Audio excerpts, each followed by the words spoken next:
Kati ya sifa muhimu sana kwa mjasiriamali yeyote yule ambaye anapenda kufika mahali ni kuto kukata tamaa. Katika ujasiriamali yako mambo mengi sana ambayo unaweza ukakumbana nayo ukiwa unafanya ujasiriamali. Lakini zingatia sana kwa kila magumu ambayo unapitia au magumu ambayo unakutana nayo, unakumbana nayo, ambayo yanajitokeza mbele ya ujasiriamali ambao unafanya. Hakikisha kwamba unakabiliana nayo pasipo kukata tamaa. Ni kweli na ni wazi kwamba kuna wakati utapata hasara kubwa sana. Kuna wakati utazalisha bidhaa hautapata matokeo yale ambayo unayatarajia. Kuna wakati utatapeliwa sana na wateja. Lakini pia kuna wakati gharama za malighafi zitakuwa juu sana kiasi ambacho utazalisha utapata faida ndogo au usipate faida kabisa. Katika mazingira yoyote yale ambayo utakutana nayo katika ujasiriamali ambao unaufanya, zingatia sana na hakikisha kwamba haukati tamaa. Lakini swala la pili pia hakikisha kwamba unakuwa mbunifu. Kati ya sifa za mjasiriamali, sifa ya ubunifu ni sifa mojawapo ya mjasiriamali. Na ujasiriamali unaweza ukakupa matokeo mazuri ya kukutofautisha wewe na wajasiriamali wengine. Mfano, katika swala la ubunifu, unaweza ukakuta kwamba watu wanatengeneza sabuni za miche, lakini hazina nembo au hazina muhuri. Wewe unaweza ukaamua kwamba sabuni yako iwe na muhuri. Sabuni yako isiwe ya mche kwa sababu hata wakinunua miche wakifika dukani wanakatakata zile sabuni. Kwa hiyo ni muhimu sana ufanye mambo ambayo ni ya tofauti. Sabuni watu wanauza zikiwa wazi, lakini wanaweza kufungasha katika nylon. Na baada ya nylon unaweza kufungasha katika boksi. Katika kujifunza zaidi ujasiriamali, msikilizaji, na kualika sana. Tuna madarasa mengi ambayo tunaendelea nayo WhatsApp. Lakini tuna soft copy ya kitabu kinaitwa Ujasiriamali ni Ajira. Ni kitabu ambacho kinaonyesha utengenezaji wa sabuni za miche, vipande, pamoja na sabuni za magadi hatua kwa hatua.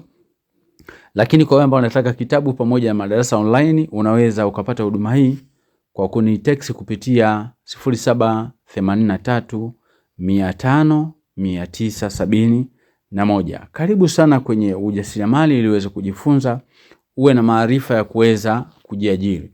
Hizi hapa ni sabuni za vipande ambazo unaweza kuzalisha popote pale ulipo. Mwanzo kabisa umeona ninakata miche.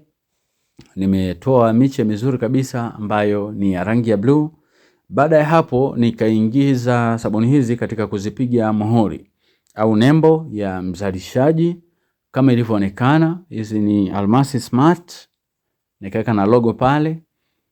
Ni bidhaa ambayo ninatengeneza maalum kwa ajili ya kuogea, kwa ajili ya kufulia, lakini pia watu wengine wananunua kwa ajili ya kuoshea vyombo. Kati ya bidhaa ambazo nazalisha, hata hii bidhaa pia ninaizalisha na ni bidhaa ambayo inaweza ikawa inafanya vizuri zaidi. Japokuwa nikisema hivi msikilizaji, changamoto kwenye ujasiriamali huwa hazikosekani. Kwa hiyo kikubwa kila unapokutana na changamoto, itafsiri kama ni fursa kwako. Usichukue kwa ubaya, usifikiri kwamba mteja anapokuambia bidhaa yako inahitaji 1 2 3, usifikiri kwamba labda hapendi kutumia sabuni yako. Jaribu kusikiliza yale mawazo ya mteja na jaribu kuangalia katika uhalisia wa bidhaa yako. Ikiwa kile ambacho anakisema mteja wako kina uwezo wa kuifanyia kazi, basi kifanyie kazi, rudia tena, fanyia marekebisho kile ambacho kinalalamikiwa na wateja wengi sokoni, alafu kirudisha tena sokoni. Kwa sababu wateja ndio watu sahihi ambao wanaweza wakakwambia ukweli kuhusiana na bidhaa yako. Kwamba bidhaa yako ina upungufu wa 1 2 3, bidhaa yako inahitaji hiki na kile, bidhaa yako inataka uongeze perfume, bidhaa yako inatakiwa iwe ngumu, bidhaa yako inawahi kuisha. Hayo maoni yote ukiyachukua kwa wateja na ukayafanyia kazi, utapata matokeo chanya ambayo kila siku utakuwa unaamka kutoka hatua moja kwenda hatua nyingine. Kwa hiyo makosa uliyofanya jana hayatajirudia tena kwa sababu kuna watu ambao wanakueleza ukweli kuhusiana na bidhaa yako. Hivyo katika video ya siku ya leo nimekuletea hizo sifa za mjasiriamali, lakini pia nimekuambia swala zima la ubunifu ni muhimu zaidi pamoja na kutokukata tamaa katika changamoto yoyote ile ambayo unaipitia ya ujasiriamali. Karibu sana.